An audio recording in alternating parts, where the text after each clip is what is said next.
Friends, ಇದುವರೆಗೆ world trade organisation ಅಂದ್ರೆ WTO ನಿಯಮಗಳನ್ನು ಗೌರವಿಸುತ್ತಾ ಪ್ರಪಂಚ ಶಾಂತಿಗಾಗಿ ಮೌನವಾಗಿದ್ದ ಭಾರತ ಈಗ ತನ್ನ ವಿಶ್ವರೂಪ ತೋರಿಸುತ್ತಿದೆ. ಮೆಕ್ಸಿಕೋ ಎಂಬ ದೇಶ ಅಮೆರಿಕ ನೆರಳಲ್ಲಿ ನಡೆಯುತ್ತಾ ಭಾರತದ ಮೇಲೆ ಸಡನ್ ಆಗಿ ಭಾರಿ ತೆರಿಗೆಗಳನ್ನ ಹೇರಿದೆ. ಭಾರತವನ್ನ ಆರ್ಥಿಕವಾಗಿ ಹೊಡೆಯಬೇಕೆಂದು ನೋಡ್ತು. ಆದ್ರೆ ಭಾರತ ಏನ್ ಮಾಡಿತ್ತು ಗೊತ್ತಾ? ನಾವು ನಿಮ್ಮ ನೌಕರರಲ್ಲ, ಅಗತ್ಯವಿದ್ರೆ WTO ಇಂದ ಹೊರಬರಲು ಸಿದ್ಧ ಎಂದು ಸಂಯುಕ್ತ ರಾಷ್ಟ್ರ ಸಮಿತಿಯ ವೇದಿಕೆಯಲ್ಲಿ ಪ್ರಪಂಚಕ್ಕೆ ವಾರ್ನಿಂಗ್ ನೀಡಿತು. ಇಷ್ಟಕ್ಕೂ ಮೆಕ್ಸಿಕೋ ಭಾರತದ ವಿರುದ್ಧ ಯಾಕೆ ವಿಷ ಕಕ್ಕುತ್ತಿದೆ? ಇದರ ಹಿಂದಿನ ಅಮೆರಿಕದ ಮಾಸ್ಟರ್ ಪ್ಲಾನ್ ಏನು? ಭಾರತದ ಬಳಿ ಇರುವ ಆ ಸೀಕ್ರೆಟ್ ವೆಪನ್ ಏನು? ಈ ನಿರ್ಧಾರದಿಂದ ಮೆಕ್ಸಿಕೋದ ಆರ್ಥಿಕ ವ್ಯವಸ್ಥೆ ಕುಸಿದು ಬೀಳುವ ಅಪಾಯವಿದೆ. ಈ ವಿಡಿಯೋದಲ್ಲಿ ಈ ಟ್ರೇಡ್ ವಾರ್ ಹಿಂದಿನ ಅಸಲಿ ರಾಜಕೀಯಗಳನ್ನ, ಭಾರತ ತೋರಿಸಿದ ಧೈರ್ಯವನ್ನ ಪೂರ್ತಿ ವಿವರವಾಗಿ ತಿಳ್ಕೊಳ್ಳೋಣ. ಆದ್ದರಿಂದ ವಿಡಿಯೋನ ಕೊನೆಯವರೆಗೂ ನೋಡಿ, ಯಾಕಂದ್ರೆ ಇದು ಕೇವಲ ವ್ಯಾಪಾರವಲ್ಲ, ಭಾರತದ ಆತ್ಮ ಗೌರವದ ಯುದ್ಧ. ಹಾಗೇನೆ ವಿಡಿಯೋ ಇಷ್ಟವಾದ್ರೆ ದಯವಿಟ್ಟು ಲೈಕ್ ಮಾಡಿ. ಮೊದಲನೇದಾಗಿ ಈ ಗಲಭೆ ಎಲ್ಲಿಂದ ಶುರುವಾಯಿತು ಎಂಬುದನ್ನ ನೋಡೋಣ. ಮೆಕ್ಸಿಕೋ ಅನ್ನೋದು ಉತ್ತರ ಅಮೆರಿಕ ಖಂಡದಲ್ಲಿರುವ ಒಂದು ದೇಶ. ಇದು ಅಮೆರಿಕಾಗೆ ಬಾಲ ಇದ್ದಂತೆ. ಅಮೆರಿಕ ಏನೇ ಹೇಳಿದ್ರು ಅದನ್ನ ಮಾಡ್ತದೆ. ಮುಂದಿನ ವರ್ಷ ಅಮೆರಿಕ, ಮೆಕ್ಸಿಕೋ, ಕೆನಡಾ ನಡುವೆ ಇರುವ USMCA ಅಂದ್ರೆ United States Mexico Canada agreement ಒಪ್ಪಂದ ರಿನ್ಯೂವಲ್ ಆಗಲಿದೆ. ಅಮೆರಿಕವನ್ನ ಸಂತೋಷಪಡಿಸಲು ಮೆಕ್ಸಿಕೋ ಸರ್ಕಾರ ಒಂದು ನಿರ್ಧಾರ ತೆಗೆದುಕೊಂಡಿತ್ತು. ಯಾವ ದೇಶದೊಂದಿಗಾದ್ರೂ ನಮಗೆ ಫ್ರೀ ಟ್ರೇಡ್ ಅಗ್ರಿಮೆಂಟ್ ಅಂದ್ರೆ FTA ಇಲ್ಲವೋ ಆ ದೇಶಗಳ ಸರಕುಗಳ ಮೇಲೆ 35% ಇಂದ 50% ವರೆಗೆ ಸುಂಕ ಅಂದ್ರೆ ಇಂಪೋರ್ಟ್ ಡ್ಯೂಟಿ ಹೇರ್ತೇವೆ ಎಂದು ಘೋಷಿಸಿತು. ಈ ಪಟ್ಟಿಯಲ್ಲಿ ಟಾಪ್ ಟಾರ್ಗೆಟ್ ಯಾರು? ಇನ್ಯಾರು? ಭಾರತ. ಭಾರತದಿಂದ ಮೆಕ್ಸಿಕೋಗೆ ಹೋಗುವ ಕಾರ್ಗಳು, ಔಷಧಗಳು, ಬಟ್ಟೆಗಳು, ಎಂಜಿನಿಯರಿಂಗ್ ಸಾಮಗ್ರಿಗಳ ಮೇಲೆ ಈಗ ಭಾರಿಯಾಗಿ ಸುಂಕ ಬೀಳಲಿದೆ. ಇದರಿಂದ ಭಾರತೀಯ ಕಂಪನಿಗಳಿಗೆ ಸಾವಿರಾರು ಕೋಟಿಗಳ ನಷ್ಟ ಬರಬಹುದು. ಆದ್ರೆ ಫ್ರೆಂಡ್ಸ್, ಇಲ್ಲಿ ನಾವು ಒಂದು ವಿಷಯವನ್ನ ಗಮನಿಸಬೇಕು. ಮೆಕ್ಸಿಕೋಗೆ ಭಾರತದೊಂದಿಗೆ ಗಲಭೆ ಇಟ್ಕೊಳ್ಳುವಷ್ಟು ಧೈರ್ಯ ಇಲ್ಲ. ಇದರ ಹಿಂದೆ ಅಮೆರಿಕ ಇದೆ. ಅಮೆರಿಕ ನೇರವಾಗಿ ಭಾರತದ ಮೇಲೆ ಸುಂಕ ಹೇರಿದ್ರೆ ಭಾರತ ಕೂಡ ತಿರುಗಿ ಹೊಡೆಯುತ್ತೆ. ಅದಕ್ಕಾಗಿ ಅಮೆರಿಕ ತನ್ನ ಕೈಗೊಂಬೆ ದೇಶವಾದ ಮೆಕ್ಸಿಕೋವನ್ನ ಮುಂದಿಟ್ಟು ಆಟ ಆಡಿಸ್ತಿದೆ. ಇದನ್ನೇ ಪ್ರಾಕ್ಸಿ ವಾರ್ ಅಂತ ಕರೀತಾರೆ. ಅಮೆರಿಕದ ಯೋಜನೆ ಏನಂದ್ರೆ ಭಾರತದ ಸರಕುಗಳು ಮೆಕ್ಸಿಕೋ ಮೂಲಕ ಅಮೆರಿಕಾಗೆ ಬರದಂತೆ ತಡೆಯೋದು. ಯಾಕಂದ್ರೆ ಮೆಕ್ಸಿಕೋ ಅಮೆರಿಕದ ಸಪ್ಲೈ ಚೈನ್ ಹಬ್. ಬಹಳಷ್ಟು ಸರಕುಗಳು ಭಾರತದಿಂದ ಮೆಕ್ಸಿಕೋಗೆ ಹೋಗಿ ಅಲ್ಲಿ ಅಸೆಂಬಲ್ ಆಗಿ ಅಮೆರಿಕಾಗೆ ಹೋಗ್ತವೆ. ಈಗ ಮೆಕ್ಸಿಕೋದಲ್ಲಿ ತೆರಿಗೆ ಹೇರಿದ್ರೆ ಆಟೋಮೆಟಿಕ್ ಆಗಿ ಭಾರತದ ಸರಕು ಅಮೆರಿಕದಲ್ಲಿ ದುಬಾರಿ ಆಗ್ತದೆ. ಇದು ಅಮೆರಿಕ ಹಾಕಿದ ಡಬಲ್ ಗೇಮ್.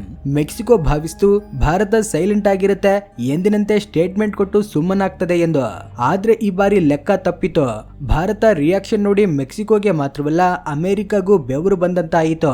ಭಾರತ ಪರೋಕ್ಷವಾಗಿ ಏನು ಹೇಳಿತು ಅಂದ್ರೆ, ಪ್ರಪಂಚ ವಾಣಿಜ್ಯ ಸಂಸ್ಥೆ ನಿಯಮಗಳು ಕೇವಲ ದುರ್ಬಲ ದೇಶಗಳಿಗೇನ? ದೊಡ್ಡ ದೇಶಗಳು ಇಷ್ಟ ಬಂದಂತೆ ನಿರ್ಬಂಧ ಹೇರಿದ್ರೆ ಈ ಸಂಸ್ಥೆಗಳು ಇನ್ಯಾಕೆ? ನಮಗೆ ನ್ಯಾಯ ಸಿಗದಿದ್ರೆ ನಾವು ಈ ಸಂಸ್ಥೆಗಳಲ್ಲಿ ಇರಬೇಕಾದ ಅಗತ್ಯವೇ ಇಲ್ಲ. ಇದು ತುಂಬಾ ದೊಡ್ಡ ಮಾತು. ಪ್ರಪಂಚದಲ್ಲೇ 5ನೇ ಅತಿ ದೊಡ್ಡ ಆರ್ಥಿಕ ವ್ಯವಸ್ಥೆಯಾದ ಭಾರತ ಒಂದ್ ವೇಳೆ WTO ಇಂದ ಹೊರಬಂದ್ರೆ ಆ ಸಂಸ್ಥೆಗೆ ಮೌಲ್ಯವೇ ಇರೋದಿಲ್ಲ, ಅದು ಕುಸಿದು ಬೀಳ್ತದೆ. ಭಾರತ ಈ ವಾರ್ನಿಂಗ್ ನೀಡೋ ಮೂಲಕ ನಾವು ಯಾರಿಗೂ ತಲೆ ಬಾಗೋದಿಲ್ಲ ಎಂದು ಸ್ಪಷ್ಟಪಡಿಸಿತು. ಈಗ ಅಸಲಿ ಸತ್ಯ ನೋಡೋಣ. ಈ ಯುದ್ಧದಲ್ಲಿ ಯಾರು ನಷ್ಟ ಪಡ್ತಾರೆ? ಮೆಕ್ಸಿಕೋ ಭಾವಿಸುತ್ತದೆ ಭಾರತ ನಷ್ಟ ಪಡ್ತದೆ ಎಂದು. ಆದ್ರೆ ಗ್ರೌಂಡ್ ರಿಯಾಲಿಟಿ ಬೇರೆ ಇದೆ. ಆಟೋಮೊಬೈಲ್ ಮೆಕ್ಸಿಕೋದ ಕಾರುಗಳ ಉದ್ಯಮಕ್ಕೆ ಬೇಕಾದ ಸ್ಟೀಲ್, ಎಂಜಿನ್ ಪಾರ್ಟ್ಸ್, ಟೈರ್ಗಳು ಭಾರತದಿಂದಲೇ ಹೋಗ್ತವೆ.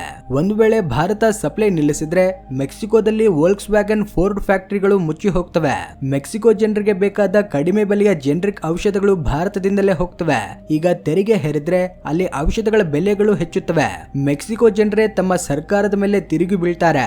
ಮೆಕ್ಸಿಕೋ ಉದ್ಯಮಗಳಿಗೆ ಬೇಕಾದ ಕೆಮಿಕಲ್ಗಳು, ಪ್ಲಾಸ್ಟಿಕ್ ಗಳನ್ನ ಭಾರತ ನೀಡುತ್ತಿದೆ. ಇವು ದುಬಾರಿ ಆದ್ರೆ ಮೆಕ್ಸಿಕೋದಲ್ಲಿ ಇನ್ಫ್ಲೇಷನ್ ಹೆಚ್ಚುತ್ತೆ. ಅಂದ್ರೆ ಮೆಕ್ಸಿಕೋ ಸರ್ಕಾರ ಅಮೆರಿಕವನ್ನ ಸಂತೋಷಪಡಿಸಲು ತನ್ನ ಸ್ವಂತ ಜನರ ಗಂಟಲು ಕತ್ತರಿಸುತ್ತಿದೆ. ಇಷ್ಟೇ ಅಲ್ಲದೆ ಭಾರತದ ಕೈಯಲ್ಲೂ ಕೂಡ ಒಂದು ದೊಡ್ಡ ಆಯುಧವಿದೆ. ಭಾರತ ಕೇವಲ ರಫ್ತು ಮಾಡುವ ದೇಶವಲ್ಲ, ನಾವು 140 ಕೋಟಿ ಗ್ರಾಹಕರು. ಮೆಕ್ಸಿಕೋದಿಂದ ಭಾರತ ಏನೇನು ಖರೀದಿಸುತ್ತದೆ? ಭಾರತ ಮೆಕ್ಸಿಕೋದಿಂದ ಎಲೆಕ್ಟ್ರಾನಿಕ್ಸ್, ಸ್ವಲ್ಪ ಕಚ್ಚಾ ತೈಲ, ಗೋಲ್ಡ್ ಮತ್ತೆ ಸಿಲ್ವರ್ ಅನ್ನ ಖರೀದಿಸುತ್ತೆ. ಒಂದ್ ವೇಳೆ ಮೆಕ್ಸಿಕೋ ಹಿಂದೆ ಸರಿಯದಿದ್ರೆ ಭಾರತ ಕೂಡ ಮೆಕ್ಸಿಕೋದ ಸರಕುಗಳ ಮೇಲೆ ಕೌಂಟರ್ ಟ್ಯಾರಿಫ್ ಗಳನ್ನ ಹೇರ್ತದೆ. ಭಾರತದ ಮಾರುಕಟ್ಟೆ ತುಂಬಾ ದೊಡ್ಡದು. ಮೆಕ್ಸಿಕೋ ಕಂಪನಿಗಳು ಭವಿಷ್ಯತ್ತಿನಲ್ಲಿ ಭಾರತದಲ್ಲಿ ಬಿಸಿನೆಸ್ ಮಾಡಬೇಕೆಂದು ಕನಸು ಕಾಣ್ತಿವೆ. ಈಗ ಭಾರತ ಬಾಗಿಲು ಮುಚ್ಚಿದ್ರೆ ಆ ಕಂಪನಿಗಳಿಗೆ ಭವಿಷ್ಯತ್ತೇ ಇರೋದಿಲ್ಲ. ಇದು ತಿಳಿದ ಮೆಕ್ಸಿಕೋದ ಬಿಸಿನೆಸ್ ಗ್ರೂಪ್ಗಳು ತಮ್ಮ ಸರ್ಕಾರವನ್ನ ಎಚ್ಚರಿಸುತ್ತಿವೆ. ಭಾರತದೊಂದಿಗೆ ಗಲಭೆ ಇಟ್ಕೊಳ್ಬೇಡಿ, ಅದು ನಮಗೇನೆ ನಷ್ಟ ಎಂದು. ಮೆಕ್ಸಿಕೋದ ಮಾರ್ಗ ಮುಚ್ಚಿದ್ರೆ ಭಾರತ ಬೀಳ್ತದ? ಇಲ್ಲ, ನಮ್ಮ ಬಳಿ ಪ್ಲಾನ್ ಬಿ ಇದೆ. ಕಳೆದ 10 ವರ್ಷಗಳಲ್ಲಿ ವಿದೇಶಾಂಗ ಸಚಿವ ಜೈಶಂಕರ್ ಅವರ ನಾಯಕತ್ವದಲ್ಲಿ ಭಾರತ ಲ್ಯಾಟಿನ್ ಅಮೆರಿಕ ದೇಶಗಳೊಂದಿಗೆ ಸಂಬಂಧಗಳನ್ನ ಹೆಚ್ಚಿಸಿಕೊಂಡಿದೆ. ಬ್ರೆಜಿಲ್ ಭಾರತಕ್ಕೆ ಅತ್ಯಂತ ಸನ್ಮಿತ್ರ, ಬ್ರಿಕ್ಸ್ನಲ್ಲಿ ಪಾಲುದಾರ. ಚಿಲಿ, ಪೆರು, ಅರ್ಜೆಂಟೀನಾ ಈ ದೇಶಗಳೊಂದಿಗೆ ನಮ್ಮ ವಾಣಿಜ್ಯ ವೇಗವಾಗಿ ಹೆಚ್ಚಾಗ್ತಿದೆ. ಮೆಕ್ಸಿಕೋ ಇಲ್ಲದಿದ್ರೂ ನಾವು ಬ್ರೆಜಿಲ್ ಮೂಲಕ ಅಮೆರಿಕ ಮಾರುಕಟ್ಟೆ ತಲುಪಬಹುದು, ಚಿಲಿ ಮೂಲಕ ಹೋಗಬಹುದು. ಭಾರತಕ್ಕೆ ಪರ್ಯಾಯಗಳಿವೆ, ಆದ್ರೆ ಮೆಕ್ಸಿಕೋಗೆ ಕಡಿಮೆ ಬೆಲೆಯ ಸರಕುಗಾಗಿ ಭಾರತ ಹೊರತು ಬೇರೆ ಆಯ್ಕೆ ಇಲ್ಲ. ಈ ಒಟ್ಟು ಎಪಿಸೋಡ್ ಪ್ರಪಂಚಕ್ಕೆ ಒಂದು ಸಂದೇಶ ನೀಡಿದೆ. ಹಳೆಯ ದಿನಗಳಂತೆ ನೀವು ತೆರಿಗೆ ಹೇರಿದ್ರೆ ನಾವು ಸೈಲೆಂಟ್ ಆಗಿ ಇರ್ತೇವೆ ಎಂಬ ಭಾರತ ಈಗ ಇಲ್ಲ. ಇಂದು ಭಾರತ ರಷ್ಯಾದಿಂದ ತೈಲ ಖರೀದಿಸುತ್ತದೆ. ಅಮೆರಿಕ ಬೇಡ ಎಂದ್ರು ಸರಿ, ಇರಾನ್ನೊಂದಿಗೆ ಪೋರ್ಟ್ ಕಟ್ಟುತ್ತಿದೆ. ಈಗ ಅಮೆರಿಕಾಗೆ ವಾರ್ನಿಂಗ್ ನೀಡುತ್ತಿದೆ. ಇದು ಸ್ಟ್ರಾಟಜಿಕ್ ಎಕಾನಮಿ. ಈಗ ಅಮೆರಿಕಾಗೂ ಒಳಗಡೆ ಭಯ ಶುರುವಾಗಿದೆ. ನಾವು ಭಾರತಕ್ಕೆ ಹೆಚ್ಚು ತೊಂದರೆ ಕೊಟ್ರೆ ಅದು ಪೂರ್ತಿಯಾಗಿ ರಷ್ಯಾ, ಚೀನಾ ಕಡೆಗೆ ಹೋಗ್ತದೆ ಎಂದು ಅಮೆರಿಕ ವಿಶ್ಲೇಷಕರು ಎಚ್ಚರಿಸುತ್ತಿದ್ದಾರೆ. ಮೋದಿ ಪುಟಿನ್ ಭೇಟಿಯ ಫೋಟೋಗಳು ನೋಡಿ ಈಗಾಗಲೇ ಅಮೆರಿಕ ನಿದ್ರೆ ಮಾಡ್ತಿಲ್ಲ. ಈಗ ಈ ಟ್ರೇಡ್ ವಾರ್ ಇಂದ ಭಾರತವನ್ನ ದೂರ ಮಾಡಿಕೊಳ್ಳುವುದು ಅಮೆರಿಕಾಗೆ ಇಷ್ಟವಿಲ್ಲ. ಫ್ರೆಂಡ್ಸ್, ಈ ಯುದ್ಧ ಈಗೀಗ ಶುರುವಾಗಿದೆ. ಮುಂದಿನ ದಿನಗಳಲ್ಲಿ ಮೆಕ್ಸಿಕೋ ಹಿಂದೆ ಸರಿಯುತ್ತದಾ ಇಲ್ವಾ ಎಂಬುದನ್ನ ನೋಡಬೇಕು. ಆದರೆ ಒಂದು ವಿಷಯ ನಿಶ್ಚಿತ, ಪ್ರಪಂಚ ವಾಣಿಜ್ಯ ವ್ಯವಸ್ಥೆಯಲ್ಲಿ ಭಾರತ ಈಗ ಒಂದು ರೂಲ್ ಮೇಕರ್ ಆಗಿ ಮಾರ್ಪಡ್ತಿದೆ, ರೂಲ್ ಟೇಕರ್ ಆಗಿ ಅಲ್ಲ. ನಮ್ಮ ಸರಕುಗಳಿಗೆ ಡಿಮ್ಯಾಂಡ್ ಇದೆ, ನಮ್ಮ ಮಾರುಕಟ್ಟೆಗೆ ಪವರ್ ಇದೆ. ಮೆಕ್ಸಿಕೋ ತೆಗೆದುಕೊಂಡ ಈ ನಿರ್ಧಾರ ಕೊನೆಗೆ ಅವರಿಗೇನೆ ಬೂಮ್ರಾಂಗ್ ಆಗ್ತದೆ. ಫ್ರೆಂಡ್ಸ್, ಇಲ್ಲಿ ನಾವು ಒಂದು ವಿಷಯವನ್ನ ಗಮನಿಸಬೇಕು. ಅಮೆರಿಕ, ಮೆಕ್ಸಿಕೋಗಳು ಚೀನಾದೊಂದಿಗೆ ಮಾಡುವ ಯುದ್ಧಕ್ಕೂ ಭಾರತದೊಂದಿಗೆ ಮಾಡುವ ಯುದ್ಧಕ್ಕೂ ತುಂಬಾ ವ್ಯತ್ಯಾಸವಿದೆ. ಚೀನಾ ಅಂದ್ರೆ ಅಮೆರಿಕಾಗೆ ಭಯ, ಆದ್ರೆ ಭಾರತ ಅಂದ್ರೆ ಅಮೆರಿಕಾಗೆ ಅಗತ್ಯ. ಚೀನಾ ಡಂಪಿಂಗ್ ಅಂದ್ರೆ ಕಡಿಮೆ ಬೆಲೆಗೆ ಚೀಪ್ ಕ್ವಾಲಿಟಿ ಸರಕು ಮಾರುವುದನ್ನ ಮಾಡ್ತದೆ, ಆದ್ರೆ ಭಾರತ ಕ್ವಾಲಿಟಿ ನೀಡುತ್ತದೆ.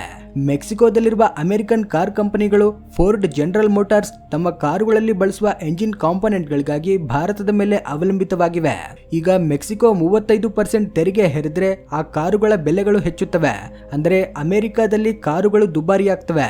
ಅಂದ್ರೆ ಅಮೆರಿಕ ತನ್ನ ಮೂಗು ಕತ್ತರಿಸಿಕೊಂಡು ಭಾರತಕ್ಕೆ ಶುಭ ಹೇಳಲು ನೋಡ್ತಿದೆ. ಚೀನಾಗೆ ಪರ್ಯಾಯವಾಗಿ ಪ್ರಪಂಚ ಭಾರತವನ್ನ ನೋಡ್ತಿದೆ. ಈಗ ಭಾರತವನ್ನ ತೊಂದರೆ ಕೊಟ್ರೆ ಮತ್ತೆ ಚೀನಾಗೆ ಲಾಭವಾಗ್ತದೆ. ಈ ಸಣ್ಣ ಲಾಜಿಕ್ ಮೆಕ್ಸಿಕೋ ಅಮೆರಿಕ ನಾಯಕರಿಗೆ ಅರ್ಥವಾಗ್ತಿಲ್ಲ. ಈ ಒಟ್ಟು ಗಲಭೆಯ ಹಿಂದೆ ಒಂದು ದೊಡ್ಡ ಬದಲಾವಣೆ ಇದೆ. ಪ್ರಪಂಚ ಈಗ ಮಲ್ಟಿಪೋಲಾರ್ ಆಗಿ ಮಾರ್ಪಡ್ತಿದೆ. ಒಂದು ಕಾಲದಲ್ಲಿ ಅಮೆರಿಕ ಹೇಳಿದ್ದೇ ವೇದವಾಕ್ಯ, ಆದ್ರೆ ಈಗ ಹಾಗಿಲ್ಲ. ಬ್ರಿಕ್ಸ್ ಕೂಟ ಬಲಪಡ್ತಿದೆ. ಭಾರತ, ರಷ್ಯಾ, ಚೀನಾ, ಬ್ರೆಜಿಲ್ ಇವೆಲ್ಲ ಒಟ್ಟಾಗಿ ಹೊಸ ಆರ್ಥಿಕ ವ್ಯವಸ್ಥೆಯನ್ನ ಸೃಷ್ಟಿಸುತ್ತಿದ್ದಾರೆ.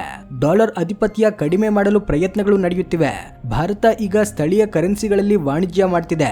ಯುನೈಟೆಡ್ ಅರಬ್ ಎಮಿರೇಟ್ಸ್ ಒಂದಿಗೆ ದಿರ್ಹಾಮ್ಗಳಲ್ಲಿ, ರಷ್ಯಾದೊಂದಿಗೆ ರೂಪಾಯಿ, ರೂಬೆಲ್ಗಳಲ್ಲಿ ವ್ಯಾಪಾರ ಮಾಡ್ತಿದೆ. ನಾಳೆ ಮೆಕ್ಸಿಕೋದೊಂದಿಗೆ ಕೂಡ ಇದೇ ರೀತಿ ಮಾಡಬಹುದು. ಅಮೆರಿಕ ನಿರ್ಬಂಧಗಳು, ಟ್ಯಾರಿಫ್ಗಳು, ಹಳೆ ಕಾಲದ ಆಯುಧಗಳು. ನಯ ಭಾರತದ ಬಳಿ ಡಿಜಿಟಲ್ ಪೇಮೆಂಟ್ಗಳು ಅಂದ್ರೆ UPI, ತಂತ್ರಜ್ಞಾನ ಮತ್ತೆ ಯುವ ಶಕ್ತಿ ಇದೆ. ಇವನ್ನ ಯಾವ ಟ್ಯಾರಿಫ್ಗಳು ತಡೆಯಲಾರವು. ಅದಕ್ಕಾಗಿ ಮೋದಿ ಸರ್ಕಾರ ಮೆಕ್ಸಿಕೋದ ಬೆದರಿಕೆಗಳನ್ನ ದೊಡ್ಡದಾಗಿ ಪರಿಗಣಿಸ್ತಿಲ್ಲ. ನಮ್ಮ ಫೋಕಸ್ ಎಲ್ಲ ನಮ್ಮ ಆರ್ಥಿಕತೆಯನ್ನ $5 ಟ್ರಿಲಿಯನ್ ತಲುಪಿಸುವುದರಲ್ಲಿದೆ. ಒಂದು ಕಾಲದಲ್ಲಿ ಭಾರತ ಅಂದ್ರೆ ಕೇವಲ ಸರಕುಗಳನ್ನ ಖರೀದಿಸುವ ದೇಶ. ಆದ್ರೆ ಮೇಕ್ ಇನ್ ಇಂಡಿಯಾ ಮತ್ತೆ PLI ಸ್ಕೀಮ್ ಬಂದ ನಂತರ ಸೀನ್ ಬದಲಾಗಿದೆ. ಇಂದು ನಾವು ಮೊಬೈಲ್ಗಳನ್ನ ರಫ್ತು ಮಾಡ್ತಿದ್ದೇವೆ, ರಕ್ಷಣಾ ಸಾಧನಗಳನ್ನ ಮಾರುತ್ತಿದ್ದೇವೆ, ಪ್ರಾಣರಕ್ಷಕ ಔಷಧಗಳನ್ನ ಸಪ್ಲೈ ಮಾಡ್ತಿದ್ದೇವೆ. ಮೆಕ್ಸಿಕೋದಲ್ಲಿ ಯಾವ ದಿನ ಯಾವ ಔಷಧಗಳಿಗೆ ಡಿಮ್ಯಾಂಡ್ ಇದೆಯೋ ಅವುಗಳಲ್ಲಿ ಅರ್ಧಕ್ಕಿಂತ ಹೆಚ್ಚು ಭಾರತದಿಂದಲೇ ಹೋಗ್ತಿದೆ. ಕ್ಯಾನ್ಸರ್ ಔಷಧಗಳು, ಡಯಾಬಿಟಿಸ್ ಔಷಧಗಳು ಇವೆಲ್ಲವನ್ನ ಭಾರತ ನೀಡ್ತಿದೆ. ಒಂದು ವೇಳೆ ಭಾರತ ಕೋಪದಲ್ಲಿ ಫಾರ್ಮಾ ರಫ್ತನ್ನ ನಿಲ್ಲಿಸಿದ್ರೆ ಮೆಕ್ಸಿಕೋದ ಆರೋಗ್ಯ ವ್ಯವಸ್ಥೆ ಕುಸಿದು ಬೀಳ್ತದೆ. ಇದು ತಿಳಿದ ಮೆಕ್ಸಿಕೋದ ಡಾಕ್ಟರ್ಗಳು, ಆಸ್ಪತ್ರೆಗಳು ಕೂಡ ಸರ್ಕಾರದ ಮೇಲೆ ಒತ್ತಡ ಹೇರ್ತಿವೆ. ದಯಮಾಡಿ ಭಾರತದೊಂದಿಗೆ ಗಲಭೆ ಬೇಡ ಎಂದು ಸಲಹೆ ನೀಡ್ತಿವೆ. ಇದು ಭಾರತ ಸಾಧಿಸಿದ ಸಾಫ್ಟ್ ಪವರ್. ನಾವು ಯುದ್ಧ ಮಾಡಬೇಕಾದ ಅಗತ್ಯವಿಲ್ಲ. ನಮ್ಮ ಸೇವೆಗಳೇ ನಮ್ಮನ್ನ ಗೆಲ್ಲಿಸ್ತವೆ. ನಮ್ಮ ಬಳಿ ಕೇವಲ ವ್ಯಾಪಾರವಲ್ಲ, ಮಾನವೀಯತೆಯೂ ಇದೆ. ಅದಕ್ಕಾಗಿ ಪ್ರಪಂಚ ಭಾರತದ ಕಡೆಗೆ ನೋಡ್ತಿದೆ. ಆದ್ರೆ ಮೆಕ್ಸಿಕೋ ಅಮೆರಿಕ ಹೇಳ್ದಂತೆ ಆಡುತ್ತಾ ತನ್ನ ದೇಶವನ್ನ ತಾನೇ ನಾಶ ಮಾಡಿಕೊಳ್ತದ ಅಥವಾ ಟ್ಯಾರಿಫ್ ಗಳಿಂದ ಹಿಂದೆ ಸರಿಯುತ್ತಾ ಎಂಬುದನ್ನ ಈಗಲೇ ಹೇಳೋಕಾಗೋದಿಲ್ಲ. ಭಾರತ ಈಗಾಗಲೇ ಇದಕ್ಕೆ ಸ್ಟ್ರಾಂಗ್ ಆಗಿ ರಿಯಾಕ್ಟ್ ಆಗ್ತಿದೆ. ಹಾಗಾದ್ರೆ ನೀವೇನಂತೀರಾ? ಭಾರತ ಮೆಕ್ಸಿಕೋಗೆ ಸರಿಯಾಗಿ ಉತ್ತರ ನೀಡಬೇಕಾ? WTO ಇಂದ ಭಾರತ ಹೊರ ಬರಬೇಕಾ? ನಿಮ್ಮ ಅಭಿಪ್ರಾಯವನ್ನ ಕೆಳಗಡೆ ಕಮೆಂಟ್ ಮುಖಾಂತರ ತಿಳಿಸಿ. ಈ ವಿಡಿಯೋ ಇಷ್ಟವಾಗಿದ್ರೆ ಲೈಕ್ ಮಾಡಿ, ಶೇರ್ ಮಾಡಿ, ನಮ್ಮ ಚಾನೆಲ್ಗೆ ಸಬ್ಸ್ಕ್ರೈಬ್ ಮಾಡ್ಕೊಳ್ಳಿ. ವಿಡಿಯೋ ನೋಡಿದ್ದಕ್ಕೆ ಧನ್ಯವಾದಗಳು.